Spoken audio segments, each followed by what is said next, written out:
غریب کا سال بھر کا روزہ مل کر افطار کروائے، تقسیم رحمت رمضان راشن پروگرام۔ بسم اللہ الرحمن الرحیم، الصلاۃ والسلام علی رسولہ الکریم وعلی آلہ وصحبہ اجمعین، اما بعد۔ میرے عزیزو،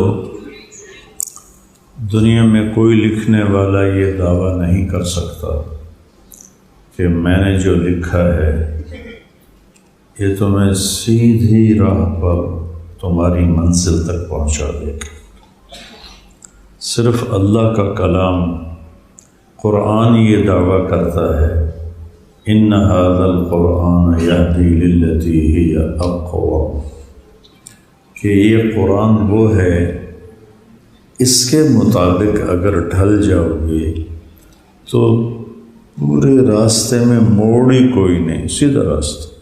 ہمارے موٹر وے میں بھی موڑ ہے، سیدھا ہے، سیدھا تمہیں جنت میں، تمہاری دنیا کے مشکلات سے بھی تمہیں راستہ نکال کے دے گا، اور تمہاری آنے والی زندگی میں تمہیں اللہ سے ملا دے گا۔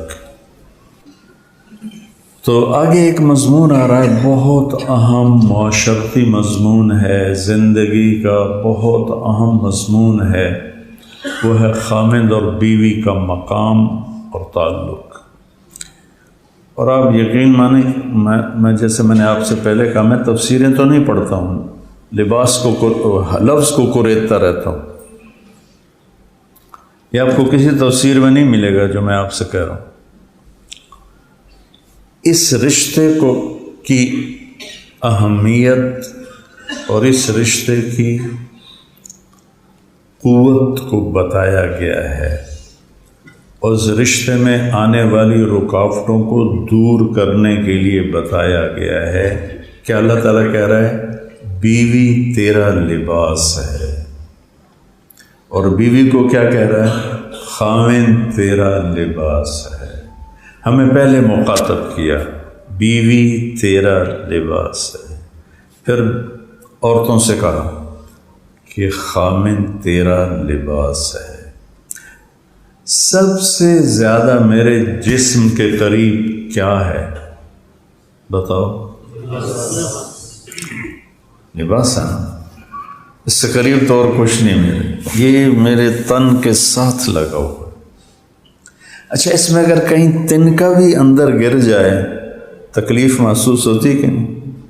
کوئی مکھی اندر چلی جائے یہاں سے تکلیف محسوس ہوتی کہ نہیں؟ کمر پہ چونٹی چلتی محسوس ہو تو اس کی تکلیف محسوس ہوتی کہ نہیں؟ کہ لباس کے اندر کسی چیز کی مداخلت ناقابل برداشت۔ چونٹی کی مثال دے رہا ہوں، تنکے کی مثال دے رہا ہوں، مکھی کی مثال دے رہا ہوں، کہ اتنی معمولی چیز بھی اگر میرے جسم میں میرے لباس کو پار کر کے میرے جسم کو چھوتی ہے تو وہ مجھے محسوس کرواتی۔ خامند اور بیوی کا رشتہ اتنا قریب کا ہے، اس میں کوئی تنکا برداشت نہیں ہے۔ اب یہاں تنکے سے کیا مراد ہے؟ کسی غیر کا رویہ بیچ میں وہ برداشت نہیں ہے۔ اس رشتے کو دوسرے رشتوں کی دخل اندازی ایسے ہی ہے جیسے جسم کے اندر کوئی چیز آ گئی، ٹھیک ہے؟ آپ توجہ سے سبق پڑھ سکو گے، پیچھے چونٹی چل رہی ہے، اور اگر ڈیمو چل گیا تمہاری ویسی دھاڑ دھاڑ ہو۔ کچھ مراسی تھے مسجد کے سامنے رہتے تھے تو وہ نماز نہیں پڑھتے تھے، تو حافظ جی کہتے او نامراد دو نماز پڑھا کرو دوزخ جس۔ ان کو کیا پتہ دوزخ کے چرس پی کے بھنگ پی کے مرج۔ تو جب بار بار انہوں نے کہا تنگ آ گئے، کہنا اچھا مولوی صاحب ساڈے کول مسجد تے جاونا ہوندا نہیں، اے ساڈے گھر ٹالی ہے شیشم، اسی اتنے چادراں بچھا دینے ہیں تے اتنے آ کے سانو نماز پڑھائے۔ انہاں کہ چلو تسی پڑھو صحیح، میں آ جانا۔ پہنچ گئے، ان کو وضو کرایا، ان کو تو وضو بھی نہیں آتا تھا، ان کو وضو کرایا تو کہنے لگے ہن کرنا کی ہے، نرا سے کہنے لگے ہن کرنا کی ہے، تو مولوی صاحب نے کہا جو میں کراں تسی وہ کرنا ہے۔ میں نے کہا جی ٹھیک ہے۔ میں نے کہا اللہ اکبر، ہاتھ میں کہتا اللہ اکبر، تو رکعت کچھ گزر گئی تو اوپر سے ایک بھیڑ مولوی صاحب کے کمر میں آ گیا، وہ جو چلا تو مولوی صاحب نے یوں کیا تو میرا سیم این کیا، پھر اس نے مولوی صاحب کو کاٹا تو مولوی صاحب نے کہا اوئے ہاں لے آؤ، وہ کہنے لگے اوئے ہاں لے آؤ، پھر اس نے دوسری دفعہ ڈنگ مارا تو مولوی صاحب نے کہا تیری بہن،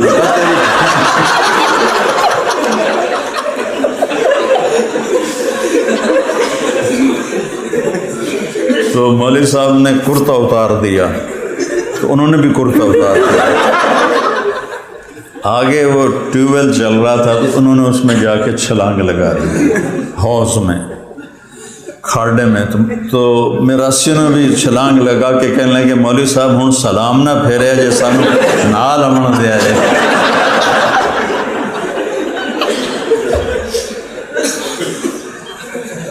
جسم میں کوئی تھوڑی سی چیز بھی آ جائے برداشت ہے۔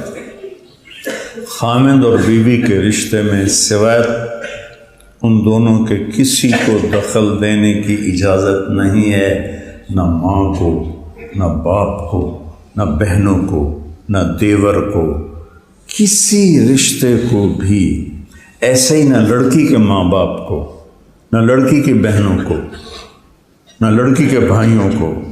اس وقت دونوں طرف سے گھر برباد ہو رہے ہیں، اصل میں ہم بگڑے ہوئے ہیں۔ شعبے جو حرام نہیں، اس کے علاوہ ہر شعبہ بہت قابل قدر ہے، لیکن جب انسان بگڑتا ہے تو ہر شے بگڑ جاتا ہے، تو اس میں کسی رشتے کو داخل ہونے کی اجازت نہیں۔ اور ہمارا معاشرہ ہے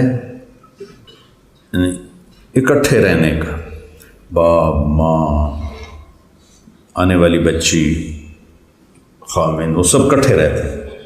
اس کٹھے رہنے میں ایک ہمارے معاشرے میں تصور ہے کہ یہ لڑکی آئے گی اب ہماری خدمت کرے گی۔ ساس کا لفظ فقہ کی کسی کتاب میں ہی کوئی نہیں، تم فقہ پڑھتے ہو نہ ہدایہ اٹھاؤ، کسی ایک جگہ مجھے ساس کا لفظ دکھا دو۔ اور پٹھانوں نے تو بڑا چن کے نام رکھا خواہ، اس کا وہ نام ہی خوفناک۔ تمہیں سیرت سے مثال دیتا ہوں۔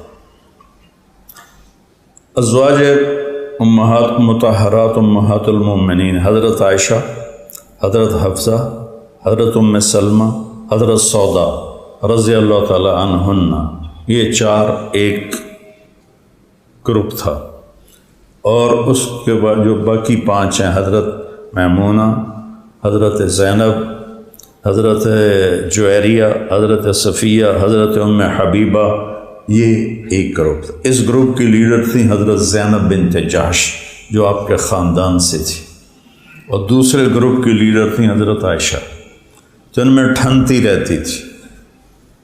دنیا ہے نا، جنت نہیں ہے نا، وَنَزَعْنَا مَا فِي صُدُورِهِم مِّنْ غِلٍّ، یہ جنت میں ہوگا کہ جب تم داخل ہونے لگو گے تو ہم تمہارے دلوں سے ہر گندگی نکال دیں گے۔ اور مجھ سے کسی نے پوچھا جنت میں پردہ ہوگا، میں نے کہا نہیں، پڑھا تو میں نے کوئی نہیں، کہیں میں نے تو اتنی جنت پڑھی ہے، مجھے خیر وہ فقہی انداز میں لکھی نہیں، تو میں نے کس چیز سے استدلال کیا؟ میں نے کہا پردہ ہوتا ہے دنیا میں دل کی خیانت اور کھوٹ کی وجہ سے، تاکہ فحاشی نہ پھیلے۔ جنت میں جب اللہ تعالیٰ لے جائے گا تو دل کی کھوٹ نکال دے گا۔ جنت میں کوئی شرعی حکم نہیں ہے کہ کھوٹ نکل گئے، تو ان دونوں گروپوں میں ٹھنی رہتی تھی، اور صحابہ جو تھے انہیں پتہ تھا کہ آپ کو حضرت عائشہ سے عشق ہے، تو وہ جو ہدیے تھے نا روک کے رکھتے تھے، جب حضرت عائشہ کی باری ہوتی تھی تو پھر جا کے دیتے تھے۔ اس پر ساری بیویوں میں بڑی کھٹ پٹ ہوتی تھی، تو آخر وہ جو حضرت زینب والا گروپ تھا اس نے حضرت فاطمہ رضی اللہ تعالیٰ عنہ علیہ السلام سے کہا جا کے اللہ کے نبی سے بات کرو کہ عائشہ کے معاملے میں ہمارے ساتھ ناانصافی ہو رہی۔ تو فاطمہ نے کہا میرے جگر کا ٹکڑا ہے، بضعۃ منی من آذاہا فقد آذانی، جس نے مجھے دکھ دیا، جس نے اسے دکھ دیا اس نے مجھے دکھ دیا۔ اور اتنی عزت تھی، جب حضرت فاطمہ اپنے باپ کے گھر آتی تو آپ کھڑے ہو جاتے، کھڑے ہو جاتے تھے۔ کھڑا تو آدمی کسی بڑے کے لیے ہوتا ہے، اور باپ بیٹی کتنی بڑی ہو، باپ سے، اور باپ بھی اللہ کا نبی، اللہ کے رسول، آخری رسول، آپ کھڑے ہو جاتے اور آگے بڑھ کے فاطمہ کا ہاتھ پکڑتے اور اس کا ایسے بوسہ لیتے، اور پھر پہلے ان کو بٹھاتے تھے پھر خود بیٹھتے تھے، اتنی عزت محبت دیتے تھے۔ جب سفر پہ جاتے تھے تو ساری بیویوں سے ملتے سب سے آخر میں حضرت فاطمہ سے ملتے تھے۔ جب سفر سے واپس آتے تھے تو سب سے پہلے حضرت فاطمہ سے ملتے تھے، اتنا پیار تھا۔ کہا فاطمہ تو اور میں اور یہ دونوں بچے اور یہ جو سویا ہوا ہے، یہ رات کا وقت تھا، حضرت علی، ہم پانچوں جنت میں ایک ہی جگہ ہوں۔ تو وہ آئیں تو اللہ کے نبی حضرت عائشہ کے ساتھ ایک ہی چادر میں بستر پر لیٹے ہوئے تھے، تو انہوں نے آ کر کہا یا رسول اللہ ان ازواجک یشکون ابنت ابی بکر، ابنت ابی بکر میں طنز تھا کہ عائشہ نہیں کہا، یا ماں بھی کہہ سکتے تھے، عائشہ نہیں کہا، ابنت ابی بکر، ابو بکر کی بیٹی کے بارے میں شکایت کر رہی ہیں آپ سے، سبحان، تنکا بھی نہیں آنے دینا، دخل اندازی تو بڑی بات ہے، ہم تنکا بھی نہیں برداشت کرتے۔ تو میرے نبی نے فرمایا فاطمہ کیا تجھے یہ پسند ہے کہ جس سے میں پیار کروں تم بھی اس سے پیار کرو؟ جی۔ کہ انی احب عائشہ، مجھے عائشہ سے پیار ہے۔ تو حضرت فاطمہ چپ کر کے واپس گئیں اور حضرت زینب اور ان کے گروپ سے کہا بھائی آپ پہ نبڑ لو، میرا واسطہ نہیں، میں نہیں گل کرتی۔ آپ نے اپنی بیٹی کو بھی خامد اور بیوی کے رشتے میں داخل ہونے نہیں دیا۔ ادھر بھائی کی بہنیں وہ رشتوں کو برباد کر دیتی ہیں، خامد اور بیوی کی، ساس اپنے بیٹے کے کان بھر بھر کے برباد کر دیتی۔ یہ میں وہ کہہ رہا ہوں جو اکثر ہے، اس کے الٹ بھی ہے کہ لڑکی اتنی بدتمیز ہوتی ہے، اتنی بد زبان ہوتی ہے، اتنی بد اخلاق ہوتی ہے کہ وہ کسی کی بھی عزت نہیں کرتی اور اپنا گھر توڑ دیتی ہے۔ اور بعض لڑکیاں شادی کے بعد بھی اپنے ماں باپ کی مانتی ہیں، اپنے سسرال کی نہیں مانتی، یہ بھی گھر توڑ دیتی ہوں۔ انتہائی بے وقوف، نکمے، بلکہ ظالم ماں باپ ہیں جو شادی کے بعد بھی اپنی بیٹی پر کنٹرول رکھیں۔ اور بہت ہی یہ مثالیں ہیں، لیکن اس سے زیادہ جو ستم ہے وہ سسرالی ستم ہے۔ تو اللہ کے نبی نے 11 شادیاں کر کے اس رشتے کو نبھا کے دکھایا۔ ہن لباس لکم، یہ تمہارا لباس ہے، ایک بات۔ دوسری بات، لباس کو بچاتے ہو یا خراب کرتے ہو؟ جمعہ کو جب آپ پگڑیاں شکڑیاں باندھ کے اور کپڑے پہن کے کھانے پر بیٹھتے ہو تو دامن سمیٹ کر بیٹھتے ہو کہ کوئی قطرہ شوربے کا یا روٹی کا کوئی ذرہ میرے دامن پہ نہ گر جائے۔ گر جائے تو فوراً دھوتے ہو، اور میری طبیعت ذرا نزاکت والی ہے، میرے گر جائے تو میں کپڑے بدلتا ہوں کہ دھبا لگ گیا ہے، اس کو دھوؤں گا بھی تو نشان نظر آئے گا، تو میں کپڑے اتار کے کپڑے بدلتا ہوں۔ تو جب آپ اتنا بچاتے ہو لباس کو، تو آپ کی بیوی آپ کا لباس ہے نا، تو اس پہ دھبا لگنے سے اسے بچاؤ۔ آپ غصے میں سالن پسند نہیں ہے تو پلیٹ توڑ دیتے ہو، تو بیوی تیرا لباس ہے، اس کا دل ٹوٹنے سے اسے بچاؤ۔ یہ سارے لباس سے اندر یہ میں تمہیں بتا رہا ہوں، اور یہی باتیں بیوی کے لیے ہیں کہ بیوی اگر غصے میں آئے تو وہ اپنے دامن پہ تو چائے نہیں گراتی، بلکہ عورتوں نے تو کپڑوں کو سنبھالنے کے لیے کتنے لمبے چوڑے نظام بنائے ہوتے ہیں، اور زیور کو کس طرح ایسے سنبھال کے رکھتی ہیں اپنی جان سے بھی زیادہ۔ جتنی زیور کی حفاظت کرتی ہیں اتنی خامد کی عزت کر لیں تو کبھی ساری زندگی گھر میں ناگواری نہیں آئے گی۔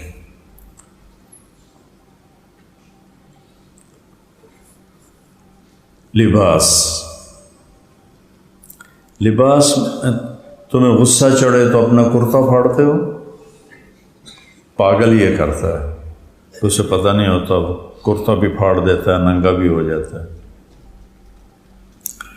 تم غصہ دوسرے پر نکالتے ہو، دوسرے کا گریبان پکڑ کے پھاڑتے ہو۔ تمہیں غصہ چڑھا تو اپنے لباس کو پھاڑنا تو بیوی کو ذلیل کرنا ایسا ہے جیسے تم نے اپنے لباس کو پھاڑ دیا۔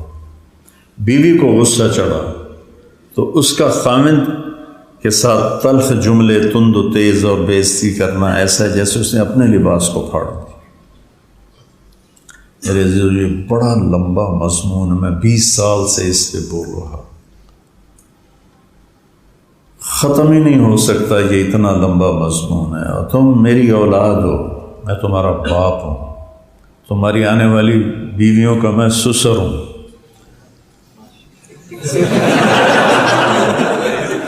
میں تمہیں نصیحت کر رہا ہوں کہ اپنی بیوی کو اپنا لباس بنا لو، صرف لباس کی۔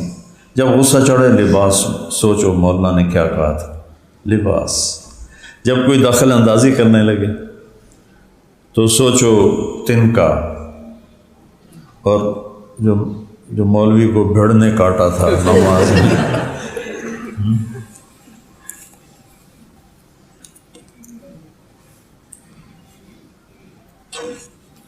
حج جہاد کا سفر تھا تو آپ نے چلنے کا اعلان کیا۔ حضرت عائشہ رضی اللہ عنہا اپنی اونٹنی پر بیٹھ گئی۔ سفر تفریح نہیں ہے، سفر جہاد ہے، ٹھیک ہے۔ وجاہدوا فی اللہ حق جہادہ، یہ اس آیت پہ عمل ہو رہا ہے۔ اور حضرت عائشہ کے اپنے گلے پہ نظر پڑی تو ہار کوئی نہیں تھا، ام سلمہ سے مانگ کے لائیں تھی یا اپنی بہن سے، وہ ہار گلے میں نہیں تھا، تو انہوں نے شور مچا دیا، میرا ہار کوئی نہیں، گم ہو گیا ہے، یا رسول اللہ میرا ہار کوئی نہیں۔ تو اس وقت موقع کی بات تھی، آپ کہتے عائشہ ہار تو معمولی چیز ہے، ہمارا جہاد کا سفر ہے، چھوڑو، ہمارا آگے جانا ضروری ہے۔ وہ 300 کا یا 500 کا جو مجاہدین کا لشکر تھا، آپ نے سب سے کہا عائشہ کا ہار ڈھونڈو۔ اس سے میں تمہیں اور کیا بات بتاؤں، عائشہ کا ہار ڈھونڈو۔ سارے ڈھونڈنے میں لگ گئے، کسی کو نہیں ملا، رات ہو گئی، عشاء کی نماز پڑھی، فجر کا وقت آ گیا، پانی ختم، رات کے وضو میں ختم۔ وہ تو یہ تھا کہ اب چلیں گے تو اگلی منزل پر پانی پہ پڑاؤ ڈالیں گے، پانی ختم۔ تو صحابہ نے ابو بکر کو تانے دینے شروع کیے تیری بیٹی کی وجہ سے اب یہ حال ہو رہا ہے کہ اب ہمارے پاس پانی نہیں، نماز کیسے پڑھیں؟ اور اگر تو والد تھے وہ غصے میں اللہ کے نبی کے خیمے میں گئے تو اللہ کے نبی ام عائشہ کی گود میں سر رکھ کے سوئے ہوئے تھے اور وہ اس طرح جاگ رہی تھی، تو اب وہ تو باپ اب وہ شور بھی نہیں مچا سکتے، اللہ کے نبی اٹھ نہ سکیں، تب وہ کیا کر رہے تھے؟ اور پھر یہاں آ کے انگلی مارتے ایسے زور سے. تو عائشہ رضی اللہ عنہ نے فرمایا میں نے اپنے جسم کو ٹائٹ کر لیا کہ انگلی لگنے کا درد نہ ہو کہ کہیں میں ہلوں اور اللہ کے نبی کی آنکھ نہ کھل جائے. تو وہ ایسے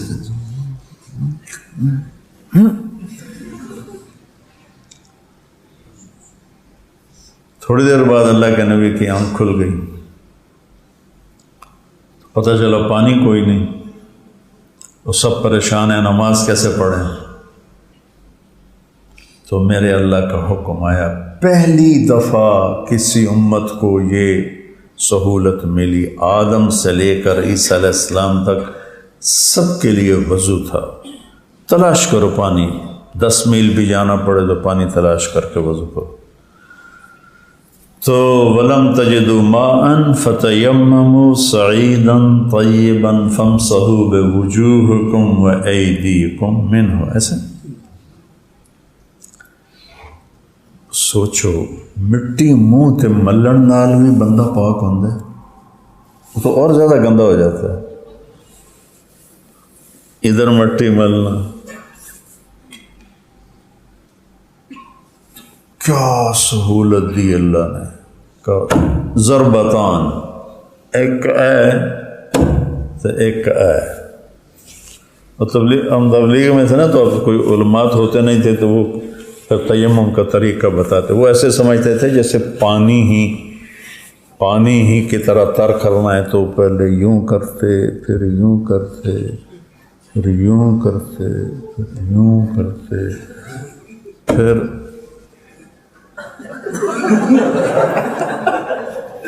ایسے ایسے آتے، پھر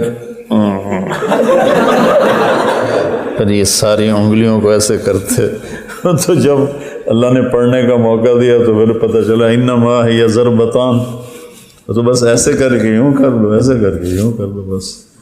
تو اللہ نے پھر حضرت سعد بن عبادہ نے کہا، ابو بکر یا آل ابی بکر، یہ تمہاری پہلی رحمت نہیں ہے جو ہمیں تمہارے گھرانے کی طفیل ملی ہے، اس سے پہلے بھی بے شمار رحمتیں ہمیں ملی ہیں. تو اللہ نے تیمم کو حکم دے دیا. فجر ہو گئی، اشراق کا ٹائم ہو گیا، ہار نہیں ملا تو اماں عائشہ نے کہا اچھا یا رسول اللہ چھوڑیں چلیں. ہائے ہائے، یہ وہ ابواب ہیں جو تمہیں پڑھنے کی ضرورت ہے، جو تمہیں زندگی سکھائیں گے، زندگی. تو آپ نے کہا چلو بھائی. سبحان اللہ. تو جب اونٹنی کو اٹھایا تو ہار نیچے پڑا ہوا تھا، وہ ان کے گلے سے ٹوٹا اور پھسل کے اونٹنی کے نیچے چلا گیا، اور ہیٹھا کسی دیکھے ہی کوئی نہیں. جب اونٹنی اٹھی تو ہار نیچے پڑا ہوا تھا. میرے نبی کی زندگی ہے. عرب بڑے بڑے گوشت کے ٹکڑے بناتے تھے. اب بھی جب آپ جاؤ تو عربوں میں تو وہ مندی ہوتی ہے، بڑا بڑا ہوتا ہے گوشت کا ٹکڑا. تو ام عائشہ سے گوشت کا ٹکڑا اٹھاتی ہیں اور تنہش نہشتاً، ایسے عرب ذرا کھڑا گوشت کھاتے تھے، زیادہ گلا ہوا نہیں، تو ایسے کاٹتی اور پھر رکھ دیتی. اللہ کی قسم یہ ہمیں سکھانے کے لیے تھا. جس نے اللہ کو دیکھا ہو اس کے لیے عورت کی کیا حیثیت. خود سوچ، جس نے جنت کی حوروں کو دیکھا ہو. آپ وہی ٹکڑا اٹھاتے جہاں سے ہم عائشہ نے کاٹا ہوتا تھا، وہاں دکھا کے نوچتے تھے اور کھاتے تھے. پھر بڑے بڑے کٹوروں میں پانی ہوتا تھا، حضرت عائشہ اٹھاتی اور پانی پیتی. سارا تو پیا نہیں جاتا تھا، رکھ دیتی. تو جہاں ام عائشہ کے لب لگے ہوتے تھے، ہونٹ، میرے نبی وہاں ہونٹ رکھ کے پانی پیتے تھے۔ یہ خامد اور بیوی کا رشتہ۔ تمہارے ماں باپ زیادتی کریں، بیوی کو بچاؤ، شکایتیں لگائیں، تحقیق کرو، اندھا دھند یقین نہ کرو۔ تمہاری بہنیں کان بھریں، تحقیق کرو۔ تمہاری بیوی بدتمیزی کرے تو ماں باپ کو بچاؤ، بیوی کو سمجھاؤ۔ لیکن اس کی وجہ سے بیوی کا حق ہے، اگر الگ گھر مانگے اور آپ کے پاس پیسہ ہے تو اس کو الگ گھر میں رکھو، یہ اس کا حق ہے۔ اگر آپ کے پاس الگ گھر لینے کی گنجائش نہیں ہے، کرائے پر لے سکتے ہیں تو کرائے پر لے کر دو، اس کی بھی گنجائش نہیں ہے تو گھر میں اس کو ایک کچن الگ چاہیے، ایک کمرہ الگ چاہیے، ایک ٹوائلٹ الگ چاہیے۔ ساری لڑائی کچن سے شروع ہوتی ہے۔ اس کو الگ کچن لے کے دو، اس کو الگ ٹوائلٹ دے کے دو، اس کو الگ بیڈ روم لے کے دو، یہ اس کا فرض، ضرورت واجب ہے۔ اگر یہ بھی نہیں ہے تو رائمنڈ میں جا کے مقیم ہو جاؤ اور بس اللہ اللہ کرو، بھائی میں نے تو زندگی اللہ کو دے دی۔ کسی کی بیٹی کو ذلیل نہ کرو، کسی کی بیٹی کو خوار نہ کرو، یہ حق ہے۔ یا اتنا ظرف پیدا کرو کہ تم اپنے ماں باپ کو بھی نبھا سکو، بیوی کو بھی نبھا سکو۔ پھر اللہ نے وراثت رکھی ہے، پورے پاکستان میں کوئی وراثت نہیں دیتا۔ یہ تبلیغ کے کام کی وجہ سے اب تبلیغ والوں میں بھی سارے نہیں، کچھ لوگوں نے بہنوں کو حصہ دینا شروع کیا ہے، تو کھا جاتے ہیں۔ ہمارے ذمہ دار کہتے ہیں کہ ہماری زبان میں نا داماد کو جیوائی کہتے ہیں، جیوائی، تو کہتے ہیں اگر اسی دھیاں نو دے ویے تے ساڈا رقبہ مڑ جیوائی کھان، اسی نہیں دیونا۔ یہ جب سے میں تبلیغ میں لگا ہوں تو میں نے شور مچا کے اپنے عزیزوں میں ان کی بیٹیوں کو زمین دلوائی، کوئی رواج نہیں۔ پورے سرحد میں پٹھان کتنے ہی دیندار نمازی ہیں، بیٹیوں کو ایک پیسہ نہیں ہے، کوئی وراثت۔ پنجاب کتنے بڑے بڑے شہروں میں کچھ تھوڑی بہت ہے، لیکن اکثر بہنوں کو جہیز دے کر کہتے ہیں بس تیرا حصہ تین دے دیتا۔ بلوچستان خالی پڑا ہے، سندھ خالی پڑا ہے۔ اور اللہ نے جب وراثت ایک واحد حکم ہے جو پورا 2 رکوع میں اکٹھا آیا اور اس کے بعد ایک آدھ جگہ دوبارہ آیا، پوری تفصیل کے ساتھ آیا۔ میرے نبی نے فرمایا تعلم الفرائض فإنها نصف العلم، وراثت کا علم سیکھو، یہ آدھا علم ہے، کہ اس سے کہیں تم حرام نہ کھانے لگ جاؤ۔ تو اپنی بہنوں کے محافظ بنو۔ میرے نبی کا فرمان ہے جس کو اللہ نے 3 بیٹیاں دیں اور اس نے ان کو ڈولے میں بٹھایا تو اس پہ انا وہو کہات ہیں۔ پھر کسی نے کہا اگر 2 ہوں تو آپ نے کہا ایسے ہی ہے، ہاتھ ہیں۔ کہا جی 1 ہو، 10 بیٹوں کی شادی کرو، کوئی جنت کا وعدہ نہیں، 1 بیٹی کی شادی کرو، جنت کا وعدہ۔ بھائی ظالم بن جاتے ہیں۔ ہمارے یہاں تو زبردستی انگوٹھے لگوا کے بہنوں کے زمین چھین لیتے۔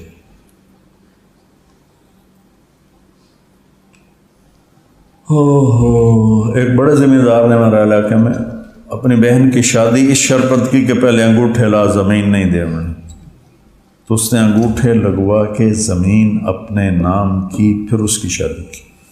ماں باپ مرے ہوئے تھے۔ تم جب اپنی فیملیوں میں جاؤ تو اس چیز کو زندہ کرو، اس چیز کو چلاؤ۔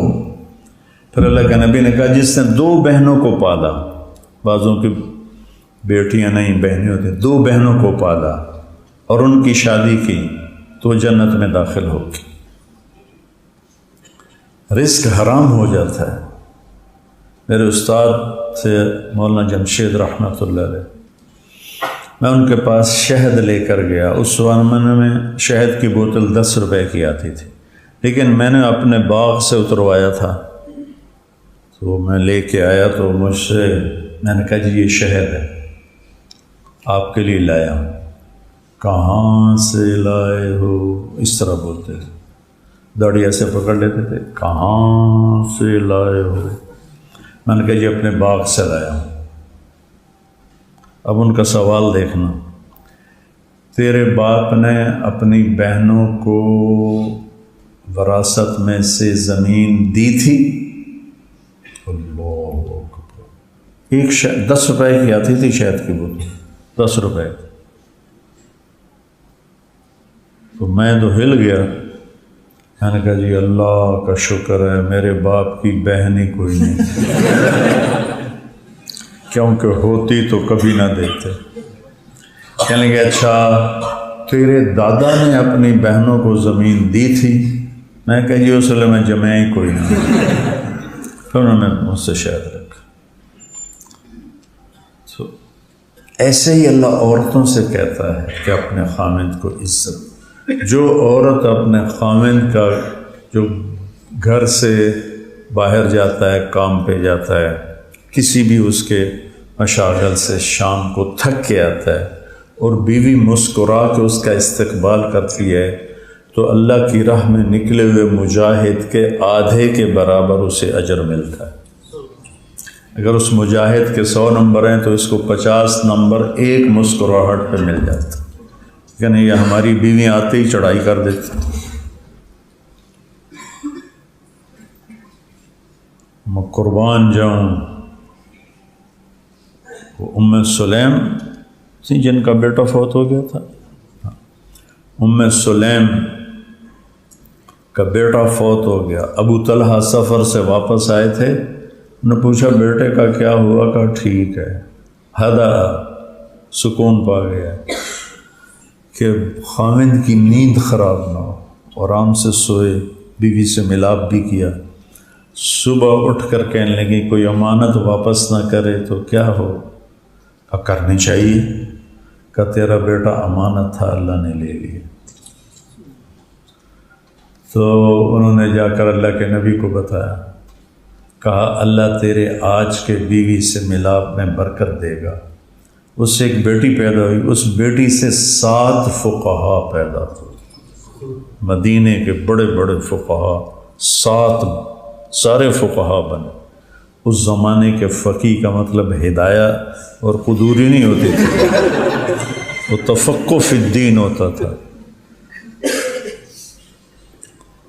تو میں تو تمہیں کہتا رہتا ہوں چھیڑنے کے لیے، سکھری تروش منصوری نو، پرکھ کنز کدوری نو، ہادی نہ سمجھ ہدایہ، تکافی نہ سمجھ کفایا، کر پرز شرع وقایا، ایو دل قرآن کتاب ہے۔ یہی ہے تمہارا دل، یہی ہے تمہارا دل، اس سے جی کو لگا لو، اسے سینے سے لگا لو، اس کو اپنا بنا لو، تو تمہیں دنیا میں جنت کا مزہ آئے گا۔ چلو السلام علیکم۔ غریب کا سال بھر کا روزہ مل کر افطار کروائے، تقسیم رحمت رمضان راشن پروگرام۔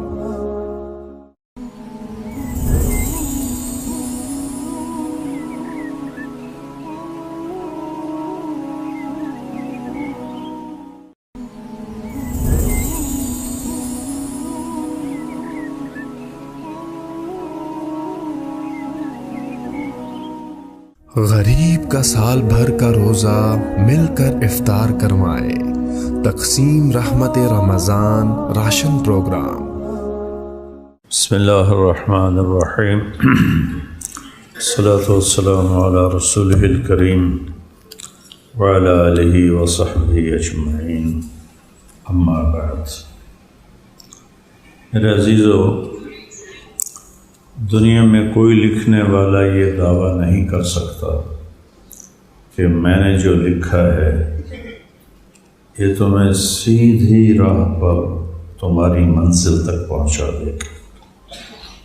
صرف اللہ کا کلام قرآن یہ دعویٰ کرتا ہے، ان ھذا القرآن یہدی للتی ہی اقوم، کہ یہ قرآن وہ ہے اس کے مطابق اگر ڈھل جاؤ گے تو پورے راستے میں موڑ ہی کوئی نہیں، سیدھا راستہ۔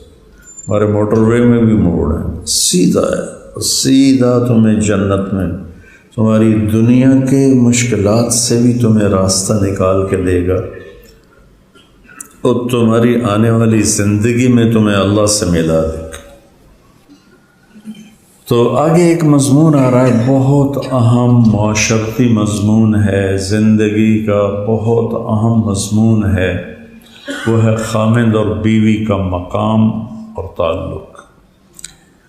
اور آپ یقین مانیں، میں جیسے میں نے آپ سے پہلے کہا، میں تفسیریں تو نہیں پڑھتا ہوں، لباس کو لفظ کو کوریدتا رہتا ہوں، یہ آپ کو کسی تفسیر میں نہیں ملے گا جو میں آپ سے کہہ رہا ہوں۔ اس رشتے کی اہمیت اور اس رشتے کی قوت کو بتایا گیا ہے، اور اس رشتے میں آنے والی رکاوٹوں کو دور کرنے کے لیے بتایا گیا ہے کہ اللہ تعالیٰ کہہ رہا ہے بیوی تیرا لباس ہے، اور بیوی کو کیا کہہ رہا ہے؟ خاوند تیرا لباس ہے۔ ہمیں پہلے مخاطب کیا، بیوی تیرا لباس ہے، پھر عورتوں سے کہا کہ خاوند تیرا لباس ہے۔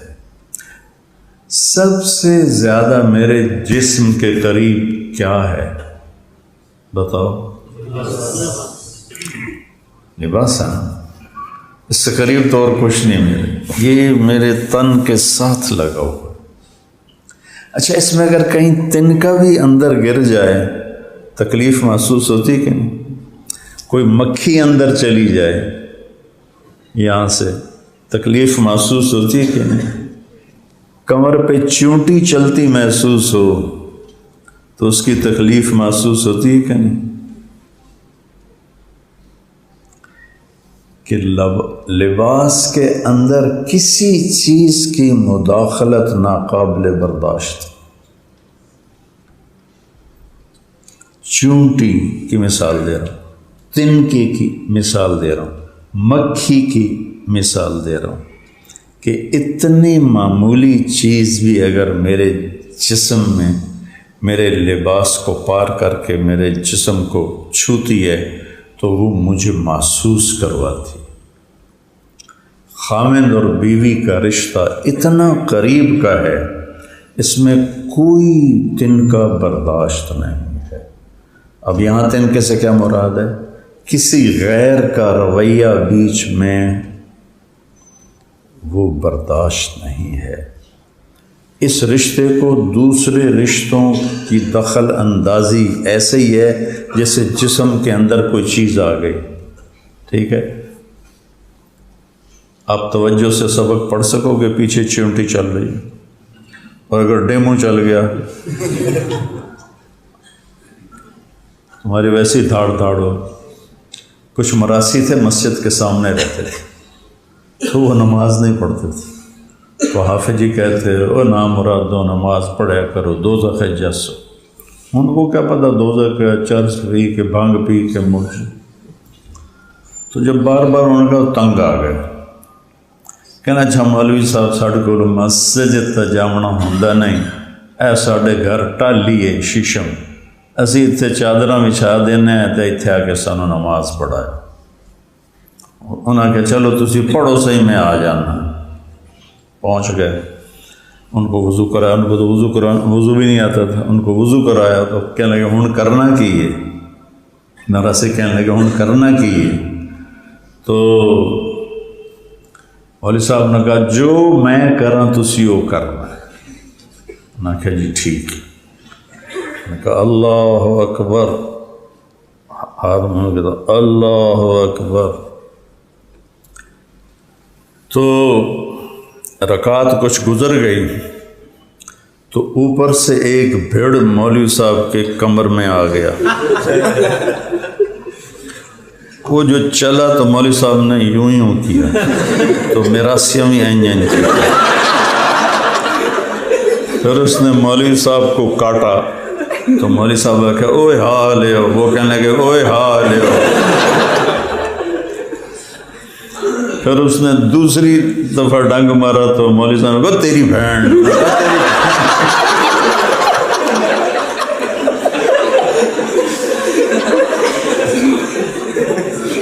تو مولوی صاحب نے کرتا اتار دیا تو انہوں نے بھی کرتا اتار دیا. آگے وہ ٹیوب ویل چل رہا تھا تو انہوں نے اس میں جا کے چھلانگ لگا دی حوض میں کھاڑے میں. تو میراثیوں نے بھی چھلانگ لگا کے کہنے لگے مولوی صاحب ہوں سلام نہ پھیرے جے سانو نال امن دیا جائے.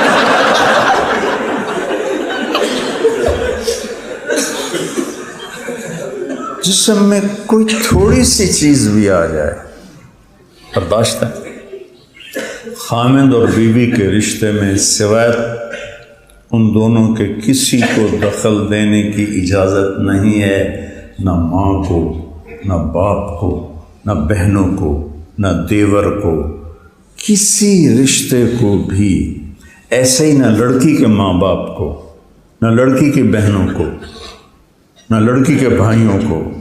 اس وقت دونوں طرف سے گھر برباد ہو رہے ہیں. اصل میں ہم بگڑے ہوئے ہیں. شعبے جو حرام نہیں اس کے علاوہ ہر شعبہ بہت قابل قدر ہے، لیکن جب انسان بگڑتا ہے تو ہر شے بگڑ جاتی. تو اس میں کسی رشتے کو داخل ہونے کی اجازت نہیں. اور ہمارا معاشرہ ہے اکٹھے رہنے کا. باپ، ماں، آنے والی بچی، خامند، وہ سب کٹھے رہتے ہیں. اس کٹھے رہنے میں ایک ہمارے معاشرے میں تصور ہے کہ یہ لڑکی آئے گی اب ہماری خدمت کرے گی. ساس کا لفظ فقہ کی کسی کتاب میں ہی کوئی نہیں.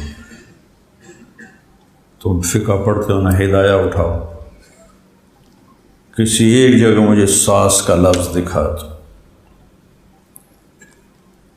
اور پٹھانوں نے تو بڑا چن کے نام رکھا خواہ، اس کا وہ نام ہی خوفناک. تمہیں سیرت سے مثال دیتا ہوں. ازواج امہات مطہرات امہات المومنین حضرت عائشہ، حضرت حفصہ، حضرت ام سلمہ، حضرت سودا رضی اللہ تعالی عنہن، یہ چار ایک گروپ تھا. اور اس کے بعد جو باقی پانچ ہیں، حضرت میمونہ، حضرت زینب، حضرت جویریہ، حضرت صفیہ، حضرت ام حبیبہ، یہ ایک گروپ تھا. اس گروپ کی لیڈر تھی حضرت زینب بنت جحش جو آپ کے خاندان سے تھی. اور دوسرے گروپ کی لیڈر تھی حضرت عائشہ جو ان میں ٹھنتی رہتی تھی. دنیا ہے نا، جنت نہیں ہے نا. وَنَزَعْنَا مَا فِي صُدُورِهِم مِّنْ غِلٍّ، یہ جنت میں ہوگا کہ جب تم داخل ہونے لگو گے تو ہم تمہارے دلوں سے ہر گندگی نکال دیں گے. اور مجھ سے کسی نے پوچھا جنت میں پردہ ہوگا؟ میں نے کہا نہیں، پڑھا تو میں نے کوئی نہیں. کہیں میں نے تو اتنی جنت پڑھی ہے، مجھے خیر وہ فقہی انداز میں لکھی نہیں. تو میں نے کس چیز سے استدلال کیا؟ میں نے کہا پردہ ہوتا ہے دنیا میں دل کی خیانت اور کھوٹ کی وجہ سے، تاکہ فحاشی نہ پھیلے. جنت میں جب اللہ تعالیٰ لے جائے گا تو دل کی کھوٹ نکال دے گا. جنت میں کوئی شرعی حکم نہیں ہے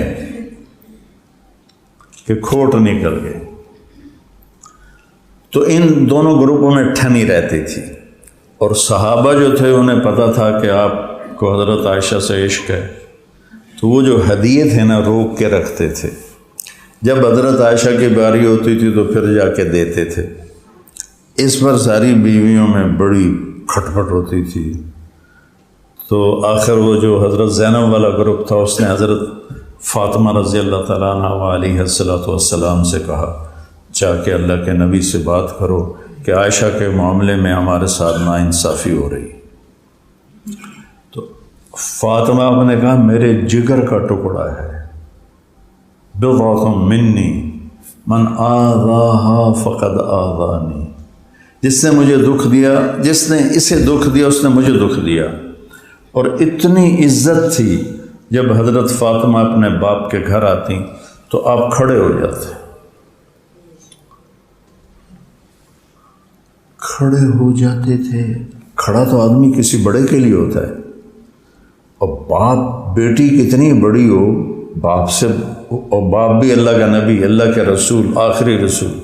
آپ کھڑے ہو جاتے اور آگے بڑھ کے فاطمہ کا ہاتھ پکڑتے اور اس کا ایسے بوسہ دیتے، اور پھر پہلے ان کو بٹھاتے تھے پھر خود بیٹھتے تھے. اتنی عزت محبت دیتے تھے. جب سفر پہ جاتے تھے تو ساری بیویوں سے ملتے ملتے ملتے سب سے آخر میں حضرت فاطمہ سے ملتے تھے. جب سفر سے واپس آتے تھے تو سب سے پہلے حضرت فاطمہ سے ملتے تھے. اتنا پیار تھا.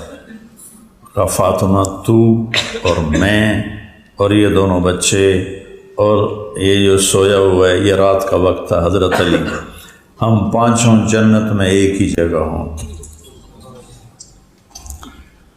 تو وہ آئیں تو اللہ کے نبی حضرت عائشہ کے ساتھ ایک ہی چادر میں بستر پر لیٹے ہوئے تھے.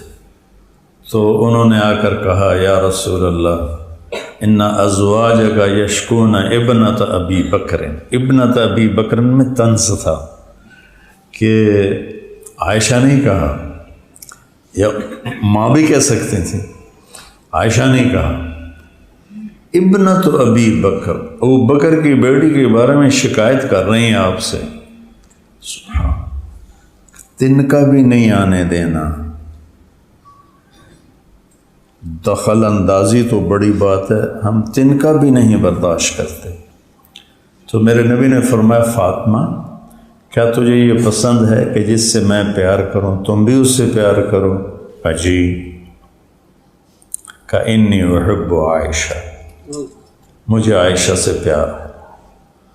تو حضرت فاطمہ چپ کر کے واپس گئیں اور حضرت زینب اور ان کے گروپ سے کہا بھائی آپ پہ نبڑ لو، میرا واسطہ نہیں، میں نہیں گل کرتی. آپ نے اپنی بیٹی کو بھی خامد اور بیوی کے رشتے میں داخل ہونے نہیں دیا. ادھر بھائی کی بہنیں وہ رشتوں کو برباد کر دیتی ہیں خامد اور بیوی کی.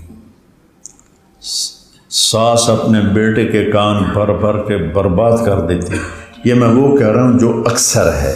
اس کے الٹ بھی ہے کہ لڑکی اتنی بدتمیز ہوتی ہے، اتنی بد زبان ہوتی ہے، اتنی بد اخلاق ہوتی ہے کہ وہ کسی کی بھی عزت نہیں کرتی اور اپنا گھر توڑ دیتی ہے.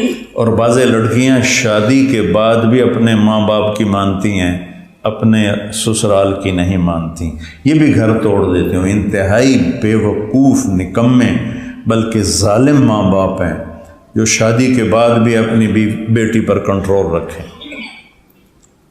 اور بہت ہی یہ مثالیں ہیں، لیکن اس سے زیادہ جو ستم ہے وہ سسرالی ستم ہے. تو اللہ کے نبی نے 11 شادیاں کر کے اس رشتے کو نبھا کے دکھایا. ہن لباس لکم، یہ تمہارا لباس ہے. ایک بات. دوسری بات، لباس کو بچاتے ہو یا خراب کرتے ہو؟ جمعہ کو جب آپ پگڑیاں شکڑیاں باندھ کے اور کپڑے پہن کے کھانے پر بیٹھتے ہو تو دامن سمیٹ کر بیٹھتے ہو کہ کوئی قطرہ شوربے کا یا روٹی کا کوئی ذرہ میرے دامن پہ نہ گر جائے. گر جائے تو فوراً دھوتے ہو. اور میری طبیعت ذرا نزاکت والی ہے، میرے گر جائے تو میں کپڑے بدلتا ہوں کہ دھبا لگ گیا ہے. جس کو دھوؤں گا بھی تو نشان نظر آئے گا تو میں کپڑے اتار کے کپڑے بدلتا ہوں. تو جب آپ اتنا بچاتے ہو لباس کو تو آپ کی بیوی آپ کا لباس ہے نا. تو اس پہ دھبا لگنے سے اسے بچاؤ۔ آپ غصے میں سالن پسند نہیں ہے تو پلیٹ توڑ دیتے ہو، تو بیوی تیرا لباس ہے، اس کا دل ٹوٹنے سے اسے بچاؤ۔ یہ سارے لباس سے اندر یہ میں تمہیں بتا رہا ہوں، اور یہی باتیں بیوی کے لیے ہیں کہ بیوی اگر غصے میں آئے تو اپنے دامن پہ تو چائے نہیں گراتی، بلکہ عورتوں نے تو کپڑوں کو سنبھالنے کے لیے کتنے لمبے چوڑے نظام بنائے ہوتے ہیں، اور زیور کو کس طرح ایسے سنبھال کے رکھتی ہیں اپنی جان سے بھی زیادہ۔ جتنی زیور کی حفاظت کرتی ہیں اتنی خامد کی عزت کر لیں تو کبھی ساری زندگی گھر میں ناگواری نہیں آئے گی۔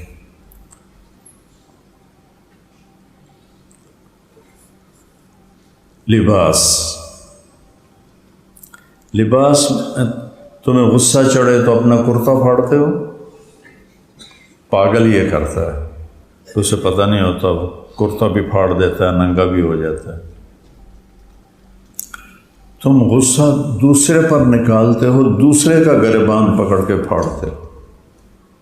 تمہیں غصہ چڑھا تو اپنے لباس کو پھاڑنا تو بیوی کو ذلیل کرنا ایسا ہے جیسے تم نے اپنے لباس کو پھاڑ دیا۔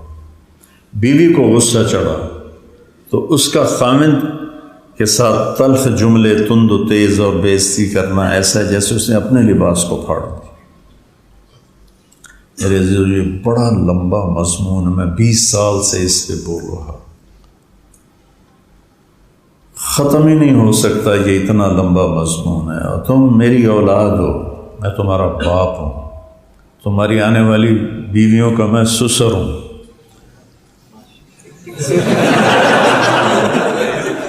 میں تمہیں نصیحت کر رہا ہوں کہ اپنی بیوی کو اپنا لباس بنا لو، صرف لباس کی۔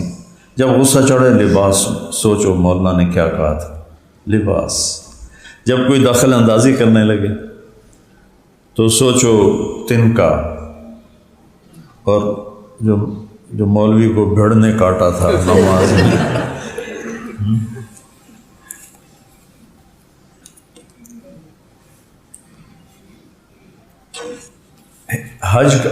جہاد کا سفر تھا تو آپ نے چلنے کا اعلان کیا۔ حضرت عائشہ رضی اللہ عنہا اپنی اونٹنی پر بیٹھ گئی۔ سفر تفریح نہیں ہے، سفر جہاد ہے، ٹھیک ہے۔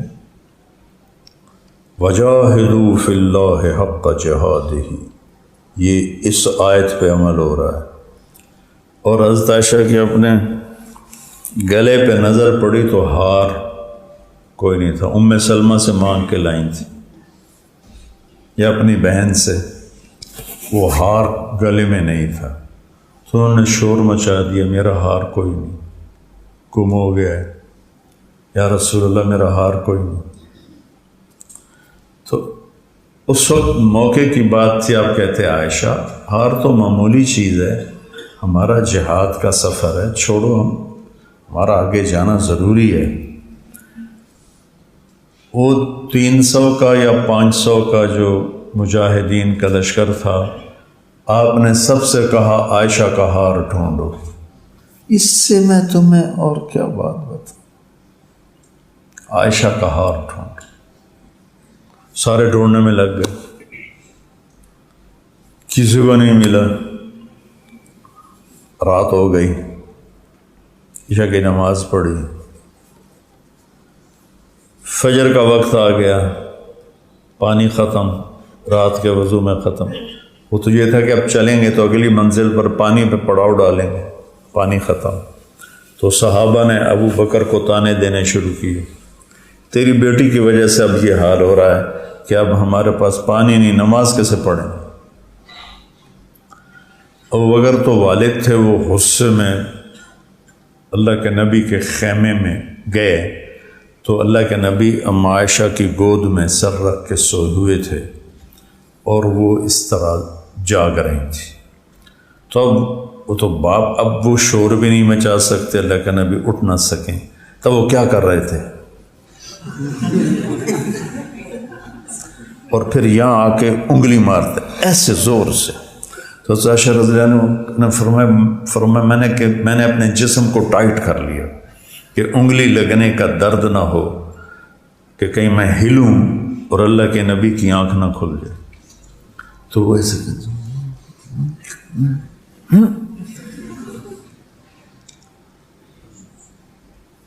تھوڑی دیر بعد اللہ کے نبی کی آنکھ کھل گئی. پتہ چلا پانی کوئی نہیں. وہ سب پریشان ہیں نماز کیسے پڑھیں. تو میرے اللہ کا حکم آیا, پہلی دفعہ کسی امت کو یہ سہولت ملی, آدم سے لے کر عیسیٰ علیہ السلام تک سب کے لیے وضو تھا. تلاش کرو پانی, 10 میل بھی جانا پڑے تو پانی تلاش کر کے وضو کرو. تو وَلَمْ تَجِدُوا مَاءً فَتَيَمَّمُوا صَعِيدًا طَيِّبًا فَامْسَحُوا بِوُجُوهِكُمْ وَأَيْدِيكُمْ مِنْهُ. ایسے سوچو, مٹی منہ تے ملن نال بھی بندہ پاک ہوتا ہے, وہ تو اور زیادہ گندا ہو جاتا ہے. ادھر مٹی ملنا, کیا سہولت دی اللہ نے. ضربتان, ایک اے تو ایک اے. ہم تبلیغ میں تھے نا, تو اب کوئی علمات ہوتے نہیں تھے, تو وہ تیمم کا طریقہ بتاتے. وہ ایسے سمجھتے تھے جیسے پانی ہی کی طرح تر کرنا ہے, تو پہلے یوں کرتے, پھر یوں کرتے, پھر یوں کرتے, پھر یوں کرتے, پھر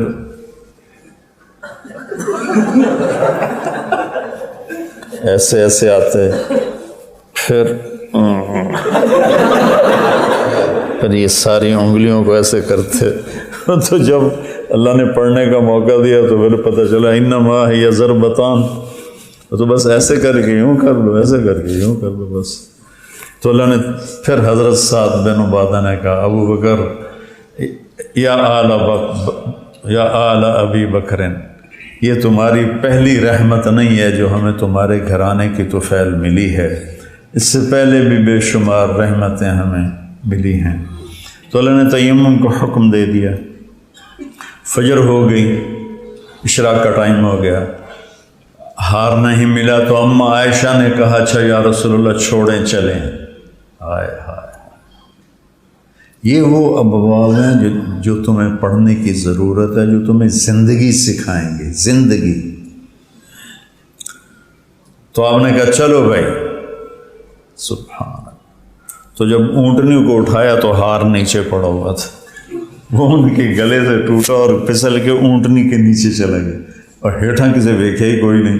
جب اونٹنی اٹھی تو ہار نیچے پڑا ہوا تھا. میرے نبی کی زندگی ہے. عرب بڑے بڑے گوشت کے ٹکڑے بناتے تھے. اب بھی جب آپ جاؤ تو عربوں میں تو وہ مندی ہوتی ہے, بڑا بڑا ہوتا ہے گوشت کا ٹکڑا. تو اما عائشہ سے گوشت کا ٹکڑا اٹھاتی ہیں اور تنہش نہشتاً, ایسے عرب ذرا کھڑا گوشت کھاتے تھے, زیادہ گلا ہوا نہیں, تو ایسے کاٹتی اور پھر رکھ دیتی. اللہ کی قسم یہ ہمیں سکھانے کے لیے تھا. جس نے اللہ کو دیکھا ہو اس کے لیے عورت کی کیا حیثیت. خود سوچ, جس نے جنت کی حوروں کو دیکھا ہو, آپ وہی ٹکڑا اٹھاتے جہاں سے اما عائشہ نے کاٹا ہوتا تھا, وہاں دکھا کے نوچتے تھے اور کھاتے تھے. پھر بڑے بڑے کٹوروں میں پانی ہوتا تھا, حضرت عائشہ اٹھاتی اور پانی پیتی. سارا تو پیا نہیں جاتا تھا, رکھ دیتی. تو جہاں اما عائشہ کے لب لگے ہوتے تھے ہونٹ, میرے نبی وہاں ہونٹ رکھ کے پانی پیتے تھے. یہ خامد اور بیوی کا رشتہ. تمہارے ماں باپ زیادتی کریں, بیوی کو بچاؤ. شکایتیں لگائیں, تحقیق کرو. اندھا دھند یقین نہ کرو. تمہاری بہنیں کان بھریں, تحقیق کرو. تمہاری بیوی بدتمیزی کرے تو ماں باپ کو بچاؤ, بیوی کو سمجھاؤ. لیکن اس کی وجہ سے بیوی کا حق ہے، اگر الگ گھر مانگے اور آپ کے پاس پیسہ ہے تو اس کو الگ گھر میں رکھو، یہ اس کا حق ہے۔ اگر آپ کے پاس الگ گھر لینے کی گنجائش نہیں ہے، کرائے پر لے سکتے ہیں تو کرائے پر لے کر دو، اس کی بھی گنجائش نہیں ہے تو گھر میں اس کو ایک کچن الگ چاہیے، ایک کمرہ الگ چاہیے، ایک ٹوائلٹ الگ چاہیے۔ ساری لڑائی کچن سے شروع ہوتی ہے۔ اس کو الگ کچن دے کے دو، اس کو الگ ٹوائلٹ دے کے دو، اس کو الگ بیڈ روم لے کے دو، یہ اس کا فرض، ضرورت واجب ہے۔ اگر یہ بھی نہیں ہے تو رائمنڈ میں جا کے مقیم ہو جاؤ اور بس اللہ اللہ کرو، بھائی میں نے تو زندگی اللہ کو دے دی۔ کسی کی بیٹی کو ذلیل نہ کرو، کسی کی بیٹی کو خوار نہ کرو، یہ حق ہے۔ یا اتنا ظرف پیدا کرو کہ تم اپنے ماں باپ کو بھی نبھا سکو، بیوی کو بھی نبھا سکو۔ پھر اللہ نے وراثت رکھی ہے، پورے پاکستان میں کوئی وراثت نہیں دیتا۔ یہ تبلیغ کے کام کی وجہ سے اب تبلیغ والوں میں بھی سارے نہیں، کچھ لوگوں نے بہنوں کو حصہ دینا شروع کیا ہے تو کھا جاتے ہیں۔ ہمارے ذمہ دار کہتے ہیں کہ ہماری زبان میں نا داماد کو جیوائی کہتے ہیں، جیوائی، تو کہتے ہیں اگر اسی دھیاں نو دیویے تے ساڈا رقبہ مڑ جیوائی کھان، اسی نہیں دیونا۔ یہ جب سے میں تبلیغ میں لگا ہوں تو میں نے شور مچا مچا کے اپنے عزیزوں میں ان کی بیٹیوں کو زمین دلوائی، کوئی رواج نہیں۔ پورے سرحد میں پٹھان کتنے ہی دیندار نمازی ہیں، بیٹیوں کو ایک پیسہ نہیں ہے، کوئی وراثت۔ پنجاب کتنے بڑے بڑے شہروں میں کچھ تھوڑی بہت ہے، لیکن اکثر بہنوں کو جہیز دے کر کہتے ہیں بس تیرا حصہ تین دے دیتا۔ بلوچستان خالی پڑا ہے، سندھ خالی پڑا ہے۔ اور اللہ نے جب وراثت ایک واحد حکم ہے جو پورا 2 رکوع میں اکٹھا آیا اور اس کے بعد ایک آدھ جگہ دوبارہ آیا، پوری تفصیل کے ساتھ آیا۔ میرے نبی نے فرمایا تعلم الفرائض فإنها نصف العلم، وراثت کا علم سیکھو، یہ آدھا علم ہے، کہ اس سے کہیں تم حرام نہ کھانے لگ جاؤ۔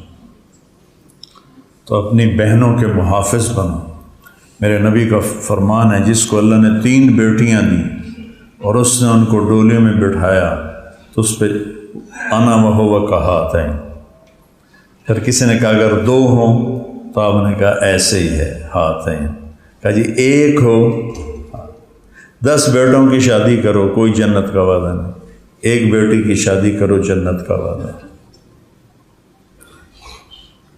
بھائی ظالم بن جاتے ہیں، ہمارے یہاں تو زبردستی انگوٹھے لگوا کے بہنوں کے زمین چھین لیتے۔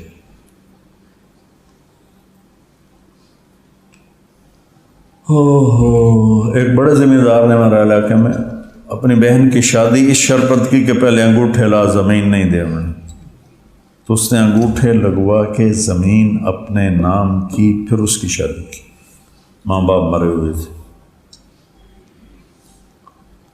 تم جب اپنی فیملیوں میں جاؤ تو اس چیز کو زندہ کرو، اس چیز کو چلاؤ۔ پھر اللہ کے نبی نے کہا جس نے 2 بہنوں کو پالا، بعضوں کی بیٹیاں نہیں بہنیں ہوتی، 2 بہنوں کو پالا اور ان کی شادی کی تو جنت میں داخل ہوگی۔ رزق حرام ہو جاتا ہے۔ میرے استاد سے مولانا جمشید رحمۃ اللہ علیہ، میں ان کے پاس شہد لے کر گیا۔ اس زمانے میں شہد کی بوتل 10 روپے کی آتی تھی، لیکن میں نے اپنے باغ سے اتروایا تھا تو میں لے کے آیا، تو مجھ سے میں نے کہا جی یہ شہد ہے، آپ کے لیے لایا ہوں۔ کہاں سے لائے ہو، اس طرح بولتے تھے، داڑھی ایسے پکڑ لیتے تھے، کہاں سے لائے ہو؟ میں نے کہا جی اپنے باغ سے لایا ہوں۔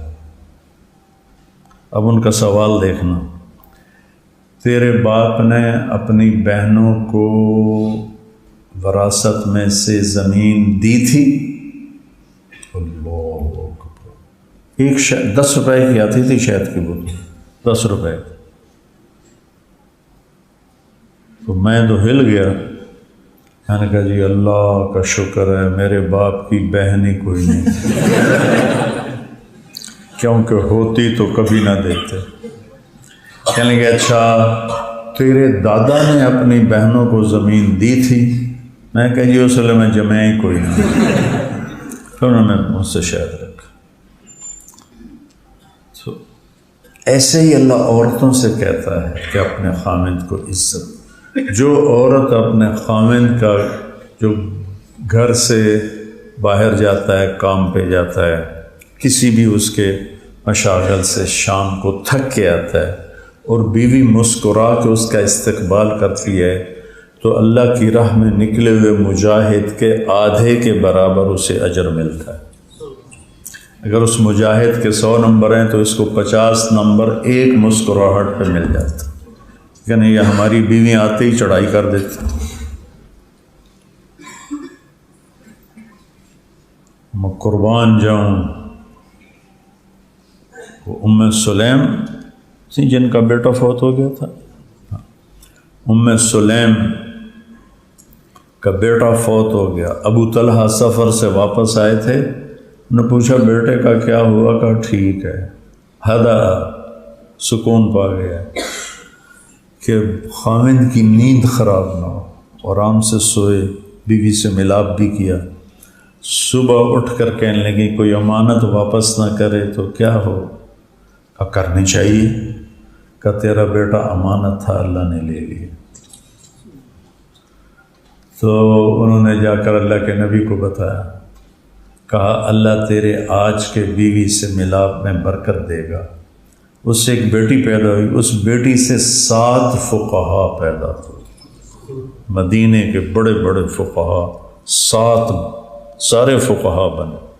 اس زمانے کے فقیہ کا مطلب ہدایہ اور قدوری نہیں ہوتی تھی، وہ تفقہ فی الدین ہوتا تھا۔ تو میں تو تمہیں کہتا رہتا ہوں چھیڑنے کے لیے، سکھ ریت روش منصوری نو، پرکھ کنز کدوری نو، ہادی نہ سمجھ ہدایہ، تے کافی نہ سمجھ کفایہ، کر پرز شرع وقایا، ایو دل قرآن کتاب ہے۔ یہی ہے تمہارا دل، یہی ہے تمہارا دل، اس سے جی کو لگا لو، اسے سینے سے لگا لو، اس کو اپنا بنا لو، تو تمہیں دنیا میں جنت کا مزہ آئے گا۔ چلو السلام علیکم۔ غریب کا سال بھر کا روزہ مل کر افطار کروائے، تقسیم رحمت رمضان راشن پروگرام۔